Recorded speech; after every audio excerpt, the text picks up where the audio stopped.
Hello दोस्तों, this is Vishakha Daga coming up with next round of News Simplified. Now, it is said that journalism, media or civil society is the fourth pillar of democracy, जिस पे पूरी democracy sustain करती है. However, अगर यही media government या किसी external agency के कंट्रोल में या रेगुलेशन में ज़्यादा आ जाती है तो कहते हैं फ्रीडम ऑफ स्पीच इससे हर्ट हो जाती है. कुछ ऐसा ही आज की वीडियो हम डिस्कस करने वाले हैं. When the central government has come up with central media accreditation guidelines 2022 and there is a threat in society, there is speculation that it may impact the press freedom and freedom of speech. तो आज की video में हम यही discuss करेंगे कि पहली बात ये गाइडलाइंस क्या हैं और किस तरीके से जो चैलेंजेस हैं वो आपके सामने आए हैं. बढ़ते हैं आगे और जानते हैं सबसे पहले न्यूज़ के बारे में. Where in the news it has been discussed, the central government has come up with a central media accreditation guidelines 2022, जिसके तहत एक सेंट्रल प्रेस एक्रीडिएशन कमेटी बनाई जाएगी जो कि जर्नलिस्ट को एक्रीडिएट करेगी. And so for nearly 2500 journalist has been accredited by press information bureau. तो इसको जानने से पहले मैं ये बता देती हूँ कि एक्रीडिएशन क्या होता है. Accreditation means approval of the credibility. When you approve someone's credibility, if someone is accredited by an authority, that means उसकी जो credibility है वो authorize की जा चुकी है legitimate sources से. जैसे आप कहीं खाना खाने जा रहे हैं किसी शॉप पे, एक शॉप है जो कि चौराहे पे कहीं एग्जिस्ट करती है और एक है अच्छा खासा होटल है. एंड देन समबडी सेज कि this hotel is accredited by food security authority. That means food security authority ने उस जगह को इंस्पेक्ट किया है और इंस्पेक्ट करने के बाद इस्टेब्लिश किया है कि यहाँ पे प्रॉपर हाइजीन मेंटेन की जाती है, लोग ग्लव्स वगैरह पहनते हैं and this is safe to use. आप यहाँ का खाना आसानी से खा सकते हैं. हावेवर चौराहे की जो ये शॉप है ये एक्रीडिटेड नहीं है. कुछ ऐसा ही एक्रीडिटेशन होता है जहाँ पे जर्नलिस्ट को हम एक्रीडिएट करते हैं. That means we approve of the credibility कि इनका जो कंटेंट है आप पढ़ रहे हो वो अच्छा है. मैंने इसे फूड से क्यों कंपैरिजन किया, क्योंकि जितना फूड आपकी बॉडी के लिए उसका हाइजीनिक होना इंपॉर्टेंट है उतना ही इंफॉर्मेशन का आपके लिए हाइजीनिक होना बहुत इंपॉर्टेंट है. अगर आप फेक न्यूज़ अपने दिमाग में डाल रहे हैं इसका मतलब आप ओपिनियन अपना गलत बना सकते हैं. And having a right opinion is very important in society. So what you consuming is very important. That's why the accreditation is very important. Information is a food that is going to form your mental capacity. इसीलिए हम यहाँ पर आते हैं और अब देखते हैं कि एक्चुअली जो एक्रीडिएशन गाइडलाइंस है वो क्या है. In this accreditation guidelines, now the accreditation will be done by a central media accreditation committee. ये पहले PIB के पास था, अभी कमिटी है ये क्या करेगी. This committee will be made up of 25 members होंगे इसमें और ये कमिटी 2 साल के लिए बनेगी और उन 2 साल में every quarter it will have to meet. 2 साल के लिए बनेगी, हर क्वार्टर मिलेगी so that it can accredit the journalist. इसके जो चेयरमैन होंगे that will be the principal director of the press information bureau. तो PIB से जो कनेक्शन है वो अभी भी मेंटेन है, right. This was about committee कि कौन एक्रीडिएट करेगा. अब दूसरा सवाल ये बनता है कौन एक्रीडिएट हो सकता है ना. जो इसमें एक्रीडिएट हो सकते हैं हम उसमें जर्नलिस्ट के बारे में बात करेंगे, न्यूज़पेपर के बारे में बात करेंगे, न्यूज़पेपर एजेंसीज के बारे में बात करेंगे एंड डिजिटल मीडिया प्लेटफॉर्म. इस तरीके के 4-5 एंटिटीज आइडेंटिफाई की गई हैं. बात करते हैं journalist. Then this guideline says that a journalist to be accredited उसका रिस्पॉन्स उसका जो एक्सपीरियंस है कम से कम 5 साल का फुल टाइम होना चाहिए और या फिर 15 साल का फ्रीलांस. तो आप फ्रीलांसर हैं तो भी आप एक्रीडिएट हो सकते हैं. हावेवर एटलीस्ट 15 ईयर्स का आपको एक्सपीरियंस होना चाहिए. दूसरा, if you are a veteran journalist, आप क्वालिफाई होना चाहते हैं कि आप बहुत साल से काम कर रहे हैं और ये एक्सपीरियंस आपको मिलना चाहिए. To be qualified as a veteran journalist accredit होने के लिए आपको कम से कम 30 साल का एक्सपीरियंस और एज 65 साल से या 65 ईयर्स से ज़्यादा होनी चाहिए. For a newspaper to be accredited, there has to be at least 10,000 newspaper in circulation. And for an agency to be accredited, उसकी कम से कम 100 agencies जो units है वो exist करनी चाहिए. And this apply for domestic as well as foreign agency. सिर्फ domestic के लिए नहीं, इसमें foreign agencies या newspaper जो आपके हैं वो भी accredit हो सकते हैं, but उनके लिए भी same guidelines exist करती हैं. एक चीज़ और, यहाँ पे बोला गया है अ फ्रीलांस जर्नलिस्ट लेकिन फॉरेन एक्रीडेट नहीं होगा। आपने क्या देखा, डोमेस्टिक फ्रीलांस जर्नलिस्ट एक्रीडेट हो सकता है अगर उसका 15 साल का एक्सपीरियंस हो, लेकिन अगर कोई ऐसा जर्नलिस्ट है जो कि किसी फॉरेन एजेंसी के लिए काम कर रहा है, चाहे 15 साल का एक्सपीरियंस हो चाहे 30 साल का एक्सपीरियंस हो, उसे यहाँ पे एक्रीडेशन नहीं मिलेगी। So this is something that you will keep in mind. अब आते हैं आगे। The next most important thing is digital. This is a guideline जो कि डिजिटल न्यूज़ प्लेटफॉर्म को भी अपने अंदर लाती है under new IT rules of 2020-2021, right. Digital news platform जैसे आपने फिन शॉर्ट्स हैं या फिर ऐसे बहुत सारे डिजिटल न्यूज़ प्लेटफॉर्म्स आपके आ रहे हैं, अब वो भी एक्रीडेट हो सकते हैं। However in order to do so, उनके जो यूनिक व्यूज़ हैं मंथली एटलीस्ट 1 मिलियन से 5 मिलियन के बीच में होने चाहिए। टिल दे आर 5 मिलियन, वहाँ से आपका एक जर्नलिस्ट एक्रीडेट हो सकता है उस डिजिटल मीडिया प्लेटफॉर्म का। और अगर आपके मिलियन जो व्यूज़ हैं वो 10 मिलियन से ऊपर पहुँच जाते हैं मंथली, तो आपके 4 जर्नलिस्ट एक्रीडेट हो सकते हैं। However, in order to be accredited, you need to share your information with ministry. यहाँ पे आपको मिनिस्ट्री जो आपकी IB है उसके साथ को शेयर करनी पड़ेगी और कम से कम 6 महीने की इंफॉर्मेशन आपको शेयर करनी होगी। That's when you will be accredited. इसका मतलब आपकी जो इंफॉर्मेशन है वो जनता के स्वास्थ्य के लिए अच्छी है, ये इसके बाद स्टैब्लिश हो जाएगा। सो ये था एक्रीडेशन प्रोसेस।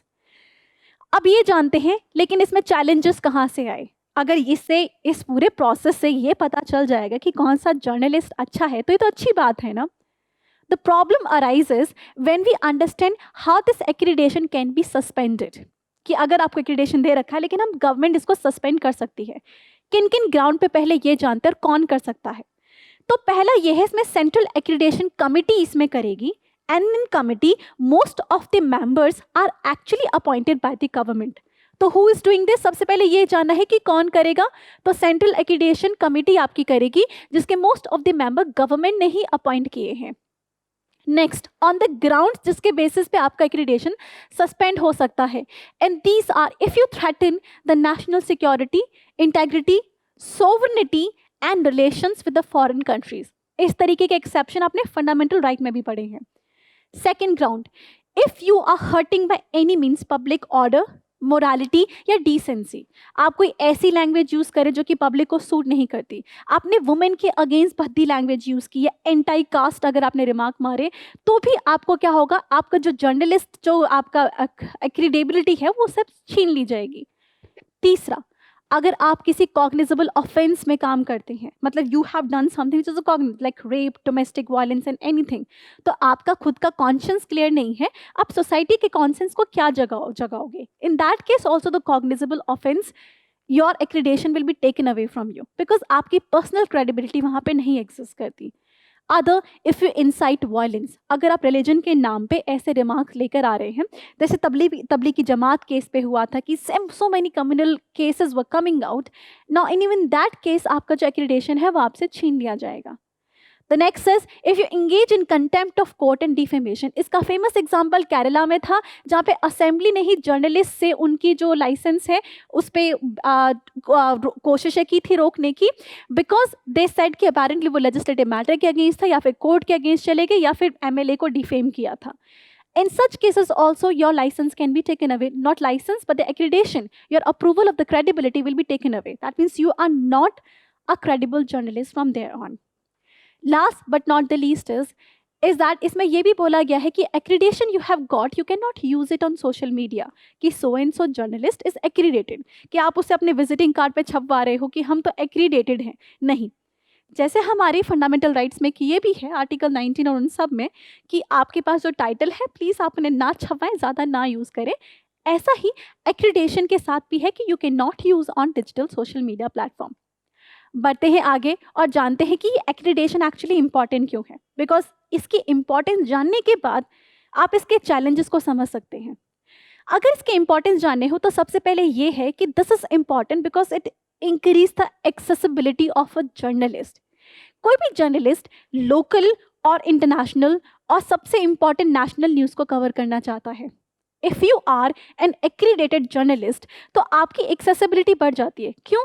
क्योंकि जो पीएम के जो इवेंट होते हैं, प्राइम मिनिस्टर के या प्रेसिडेंट या वाइस प्रेसिडेंट के जो इवेंट होते हैं, वहाँ पे एक्रीडेटेड जर्नलिस्ट को ही ज़्यादा एक्सेस होती है। Second, identity. It provides greater chance for a journalist to actually secure their identity while accessing information. Because एक एक्रीडेटेड जर्नलिस्ट को हर बार अपनी पूरी इंफॉर्मेशन देनी नहीं पड़ती, टू द एक्सटेंट वो मिनिस्ट्री ऑफ होम अफेयर के सिक्योरिटी जोन में भी जा सकते हैं, तो उनकी एक्सेसिबिलिटी बढ़ती है, उनकी आइडेंटिटी सिक्योर रहती है. तीसरा, it's a benefit. Benefit is एक एक्रीडेटेड जर्नलिस्ट को कुछ मटेरियलिस्टिक बेनिफिट्स भी मिलते हैं, जैसे उनको फास्ट डिस्टेंस ट्रैवल करने के लिए रेलवे टिकट खरीदने की ज़रूरत नहीं है, वो सेंट्रल गवर्नमेंट हेल्थ स्कीम्स में नेचुरली आ जाते हैं, उसमें वो कवर होंगे, तो उनको हेल्थ इंश्योरेंस और सिक्योरिटी एक तरीके से मिल जाती है. That's why it is a lucrative thing. कोई भी जर्नलिस्ट इसको चाहेगा, क्योंकि इससे एक आपकी इमेज ऑफ क्रेडिबिलिटी तो बन ही जाती है और काफ़ी मटेरियलिस्टिक बेनिफिट्स भी आपको मिल रहे हैं. एंड दैट्स वाई यहीं से चैलेंज शुरू होते हैं. चैलेंज शुरू होते हैं because who is accrediting and on what ground accreditation can be taken away. First of all, who? Journalists are to be accredited by government. इसमें गवर्नमेंट का डिस्क्रिशन हो गया है, बिकॉज जो कमिटी इसमें बन रही है उसमें मेजॉरिटी मेंबर जो है गवर्नमेंट नॉमिनेटेड ऑफिशियल्स हैं. इन सच अ केस गवर्नमेंट की डोमिनेशन होगी. गवर्नमेंट इज डिसाइडिंग कि who is legitimate, who is not. Obviously, if I am to decide कौन legitimate है या नहीं, तो I'll give the more credibility, natural tendency to that person जिसके ideology मेरे से align करे. However good person I am, however tolerance I want to portray myself, and that is something true with the government as well. तो यहाँ पे यही challenges एक आ रहे हैं कि even with the best of intention, there is a possibility the government may show a discretionary attitude in this. इससे conflict of interest भी आ जाएगा. Why? Because a journalist, since accredited by government, एक sort of loyalty आ जाएगी.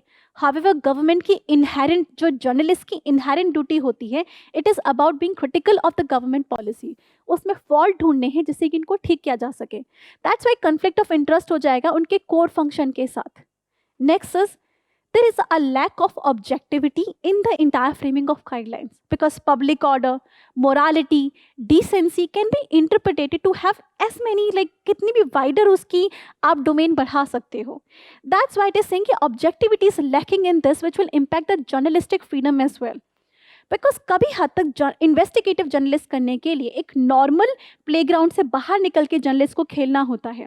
Then keeping maintaining secrecy in everything is part of it. However with this accreditation policy एक investigative journalism आपका impact हो सकता है. So this was understanding challenges. I hope आपको challenges समझ में आ गए हों ना, आपको पूरी गाइडलाइन समझ में आ गई और चैलेंजेस समझ में आ गए हों. Overall what we understand is कि journalism is a very important profession, because एक सच को सामने लेकर आते हैं और सच के भी बहुत पहलू होते हैं. Right, left, they are not absolutely right और wrong, they are just a part of truth. तो उसमें ज़रूरी होता है कि यू कैन नॉट किसी भी चीज़ को सब्जुगेट ना किया जाए. सच के हर पहलू को उठा खड़ा होना देना चाहिए, जिससे कि एक सोसाइटी में एक टॉलरेंस बनी रहे. For that it is very important कि जर्नलिस्टिक एक्रीडेशन में एक इंडिपेंडेंस और एक ऑटोनॉमी हो. So the things that can be changes. जो सेंट्रल एक्रीडेशन कमेटी बन रही है वहाँ पे एक ऑटोनॉमी आ सकती है कि गवर्नमेंट का नॉमिनेशन कम हो, मे बी गवर्नमेंट हो तो अपोजिशन पार्टी भी हो या फिर बाकी मेंबर्स ऑफ सोसाइटी भी इसमें नॉमिनेट कर पाए. With this there can be a fair degree of neutrality in this. Now if you like this video तो वीडियो को लाइक एंड सब्सक्राइब करना है. बाकी अगर फ्रीडम ऑफ स्पीच से रिलेटेड कोई भी वीडियो आपको देखनी हो तो फोरम आईएएस की वेबसाइट पे जा सकते हैं. यूट्यूब पे सर्च करेंगे तो आपको मिल जाएगी. Thank you so much. Current Affairs by Forum IAS is an all-in-one program that covers the dynamic aspect of the syllabus from both prelims and mains perspectives. Last year, we have helped more than 100 students crack IAS with our current affairs classes.